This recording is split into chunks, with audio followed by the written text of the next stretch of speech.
unit. But we were really proud to wear that Third Army patch. So at the end of the war, you said you became in charge of the PX too. Is that right? That is correct. Because as I mentioned real early, we were replacements. So the original group had high numbers, to return. So most of the original were gone, right after VE Day. And so our replacements, I mean, they had to have people to replace the seniors that were leaving. So my officer in the company asked me, he said, Bob, would you mind taking over the PX? I said, sure. Very nice. You must have been coming up on close to getting your points to go back home, though. Yes. I got, had, I think around 65, 66 points. So I left around December and was discharged in January 46. What'd you do when you got home? Well, I knew I was going to college under the GI Bill. Okay, so rather than look for a job, ever heard of the 5220 Club? I joined that. And you had to go down to the city hall every week and tell them, I've been looking for work. Okay. And next, in a week or so, you got your check. So I did that. But in the meantime, between And just for somebody who doesn't know, that's for 52 weeks you can get $20. That's exactly right. Now, I didn't hang around. What I did, the city of Springfield, Massachusetts, they had a terrific program for returning vets. And what it is, they gave them all kinds of classes, evening classes. So when I went to Tech High School, I unfortunately took general subjects. So my math was pretty low, pretty weak. So during that period, from the time I was discharged until the time I started to go to college in the fall, I took a lot of these math courses in the evening, So that was very much of an interest. And did you start a career after all that? Big pardon? Did you start a career after your time in school? Oh, yeah. I majored in chemistry and got a degree in chemistry in class of 1950 and met my bride there. She was a chem major also, and to make it real romantic, I tell everybody we met over a Bunsen burner. Yeah, I guess you two had real chemistry, as it were, right? Right. So I hadn't continued the courses. I went to graduate school at University of Connecticut. In the meantime, so as I said, I graduated at UMass 1950, then started my graduate courses at UConn in the fall of 1950. And in 51, in June of 51, I married my bride.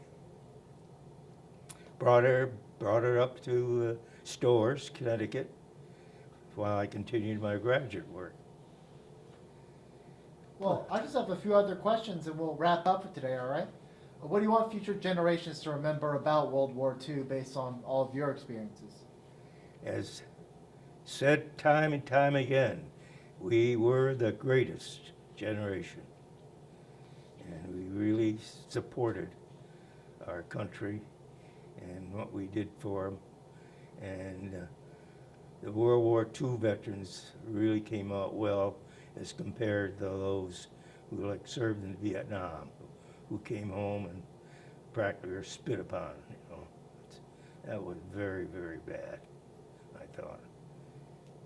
What's one of the most important things you learned from serving in the United States Army? was the compatriot, compatibility of, friends, which I knew for a long time. We had, in fact, we had a group that got together at, see, University of Massachusetts. They had so many veterans applying that they couldn't handle them at the main campus of Amherst. So what they did, they took over Devens, Fort Devens, which is just outside of Boston. And we had the best faculty. We had MIT professors, Harvard, BU, BC. They came up and taught us. Like, for instance, the English literature, we had a world-class instructor on Chaucer, world-class. And he came up and taught us. And of course, being veteran, we kind of persuaded him to talk to us in that English. He spoke all his Chaucer tales, and beautiful medieval English. And then the math, we had the calculus teacher and professor was from MIT. Excellent. We had blackboards about on 3 walls. He'd start on one end of the wall and go all through the one end of the board, start on the second. He'd cover the room with all his formulations. He was terrific. It was interesting. Very, very good. And we stayed there in our sophomore year, and then in our junior and senior year, they were able to, they had their dormitory built by then, and we went to Amherst to finish up our schooling there at the UMass, right on the main campus.